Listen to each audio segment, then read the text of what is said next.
Sydney and Taylor Explore the Whole Wide World by Jacqueline Davies. Chapters 4 through 7. Okay, we are reading Sydney and Taylor Explore the Whole Wide World. Chapter 4. I can't see, squealed Taylor in the bright sunshine. Don't panic, said Sydney. You always panic. I do not, said Taylor, panicking. He had dropped the map. He had lost all sense of direction. Even his nose was confused. Poor thing. Here, said Sydney, reaching into his satchel. He handed Taylor a pair of sunglasses. Sydney put on a pair too. This is much better, said Taylor. Good, said Sydney. Ready to go? Yes, said Taylor. Yes, yes. Taylor picked up the map of the whole wide world and traced a path with his paw. We will head for the little stream. Then we will follow the little stream to the old footbridge. Then we will cross the old footbridge and be in the great meadow. That's awfully far, said Sydney. Of course. It's an expedition, said Taylor, marching off in the direction of the little stream. I suppose, sighed Sydney. He was already thinking of their cozy burrow and how nice it would be to take a nap. But he followed his friend. There they go, off to see the whole wide world. Chapter 5. Sydney and Taylor climbed over walls. They scampered up hills. They dug tunnels under hedges. They lifted their noses to smell for danger. They kept their ears open to listen for ferocious predators. Look at them climbing up the rock hedges. Look at them over here. But despite their hard work, they didn't seem to travel very far from Miss Nancy's house. Still, they kept on. I just don't understand, said Taylor, stopping to look at the map. From our burrow to the old footbridge is only this far. He held up his paw to show the distance. I know we've walked farther than that. Taylor, said Sydney, just because it's that far in the map doesn't mean it's that far in the real world. Maps and the real world are different. They are? Asked Taylor. Then what good is a map? It gives a general sense of direction, said Sydney. That's all you can ask of a map. Taylor sighed. I had expected more. Do you even know where we are? Asked Sydney.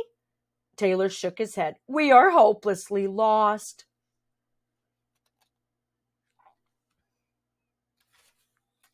It was true.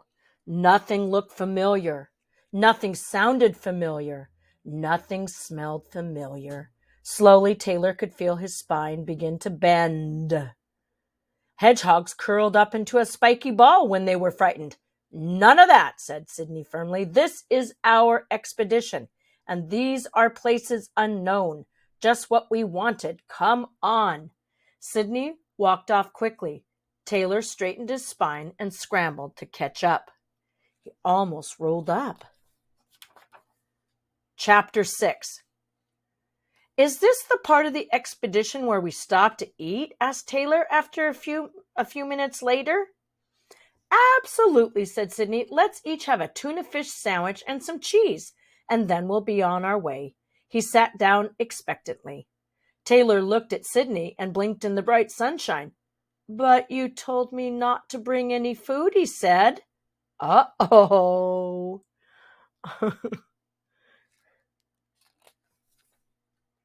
I didn't say any, said Sydney. I said all.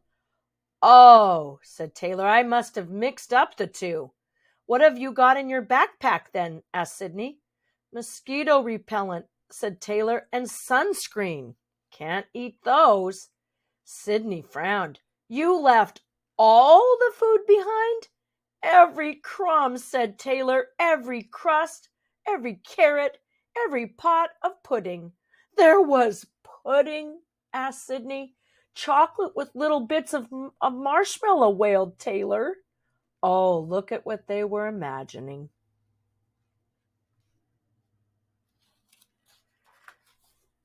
Well, said Sidney after a long pause, we will hunt for our dinner.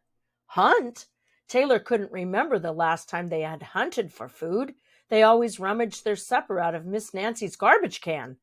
After all, said Sidney cheerfully, this is an expedition. We will hunt like the wild animals we are. Yes, said Taylor bravely, shivering with fright. We are wild animals. There they are. Chapter 7. Taylor and Sidney crept along the edge of a road. They kept their noses lifted to catch any scent.